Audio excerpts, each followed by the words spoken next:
ఈ వీడియోలో మనం లంబకోణము మరియు సరళ కోణమునకు సంబంధించిన ఉదాహరణలు చూద్దాం. Examples related to straight and right angles. లంబకోణమును ఇంగ్లీష్లో రైట్ యాంగిల్ అంటాము, సరళ కోణమును స్ట్రైట్ యాంగిల్ అంటాము. ఇక్కడ చూడండి, రెండు కోణాలు ఇవ్వడం జరిగింది. ఈ రెండు కోణాలను గమనించినట్లయితే కోణం యొక్క కొలత అనేది 45 డిగ్రీలు ఉంది రెండు వాటిలో. మరి రెండింట్లో కూడా 45 డిగ్రీల కోణం ఉంది కదా, మరి ఈ రెండు వేరువేరుగా ఎందుకున్నాయి? అయితే వీటి మధ్య తేడా ఏమిటి గమనించారా? అంటే ముందుగా మనం రెండవది చూద్దాం. ఇక్కడ కోణం అనేది ఓఏ దగ్గర నుంచి మొదలై కింది వైపు ఓబి వరకు వచ్చింది. ఇది 45 డిగ్రీలు ఉంది. అయితే ఈ కోణం అనేది మనకు సవ్య దిశలో ఏర్పడింది. దీన్ని ఇంగ్లీష్లో ఏమంటామంటే క్లాక్ వైజ్ అంటాము. అంటే గడియారం ముళ్ళు తిరిగే దిశలో. అంటే గడియారం ముళ్ళు అనేది మనకు పైనుంచి కింద వరకు గుండ్రంగా తిరుగుతుంది కదా. కాబట్టి ఇక్కడ ఏర్పడిన కోణం అనేది సవ్య దిశలో ఏర్పడిన కోణము. ఇప్పుడు మనం మొదటిది చూద్దాము. ఇప్పుడు ఓఏ దగ్గర నుంచి మొదలై ఓబి వరకు కింద నుంచి పైకి ఏర్పడింది కోణం అనేది. ఇక్కడ కూడా 45 డిగ్రీల కోణం అనేది ఉంది. ఇక్కడ మనకు కోణం అనేది అపసవ్య దిశలో ఏర్పడింది. అంటే యాంటీ క్లాక్ వైజ్. అంటే గడియారం ముళ్ళు కదిలే దిశకు వ్యతిరేక దిశలో ఏర్పడిన కోణము.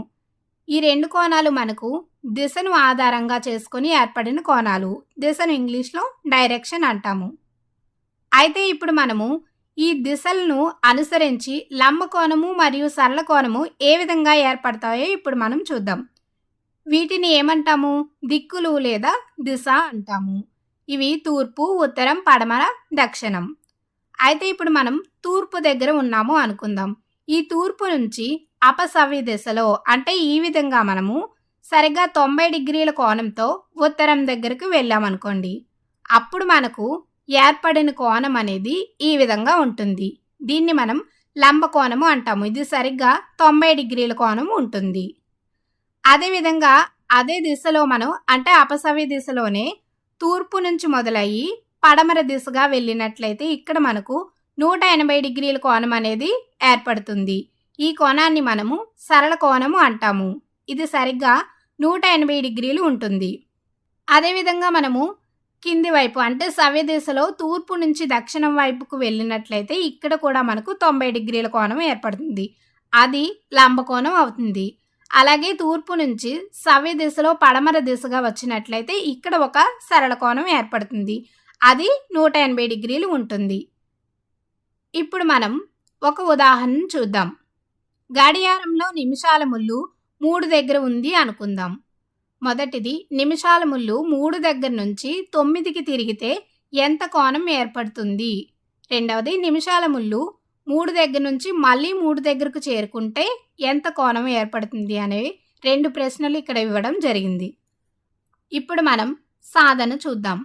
గడియారంలో నిమిషాల ముళ్ళు ఎక్కడ ఉంది అంటున్నారు? 3 దగ్గర ఉంది అంటున్నారు. అయితే మొదటి దాంట్లో 3 దగ్గర నుంచి 9కి తిరిగింది.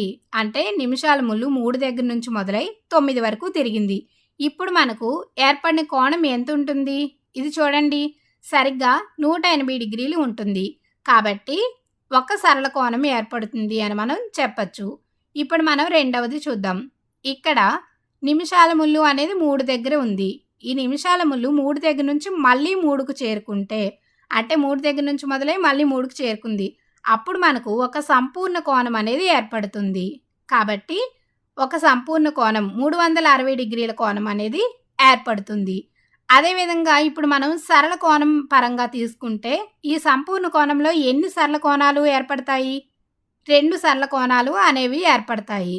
ఎందుకు అంటే 3 దగ్గర నుంచి 9 వరకు ఒక సరళ కోణం, మళ్ళీ 9 నుంచి మళ్ళీ 3 వరకు రెండవ సరళ కోణం అనేది ఏర్పడుతుంది. ఇప్పుడు మనం మరొక ఉదాహరణ చూద్దాం.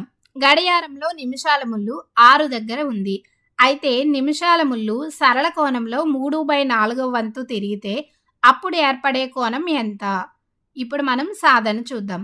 గడియారంలో నిమిషాల ముళ్ళు అనేది 6 దగ్గర ఉంది ఈ విధంగా.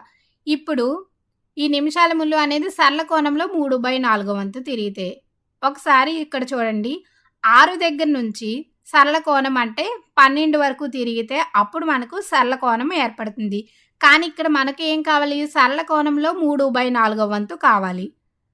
అప్పుడు 6 దగ్గర నుంచి 9 వరకు తిరిగిందనుకో, ఇప్పుడు మనకు సరళ కోణంలో సగం కోణం అంటే 90 డిగ్రీల కోణం అనేది ఏర్పడుతుంది.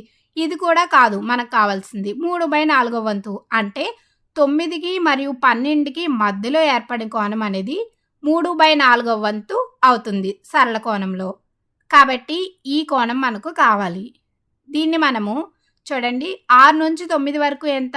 90 డిగ్రీలు ఏర్పడుతుంది. అదేవిధంగా 9 నుంచి 12కు సగం కోణం అంటే 45 డిగ్రీలు.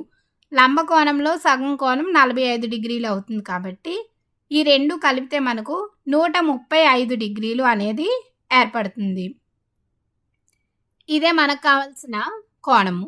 అయితే దీన్ని మనం మరొక విధంగా కూడా చేయవచ్చు. సరళ కోణంలో 3/4 వంతు అంటే 3/4 ఇంటూ 180 డిగ్రీలుగా రాసుకోవచ్చు.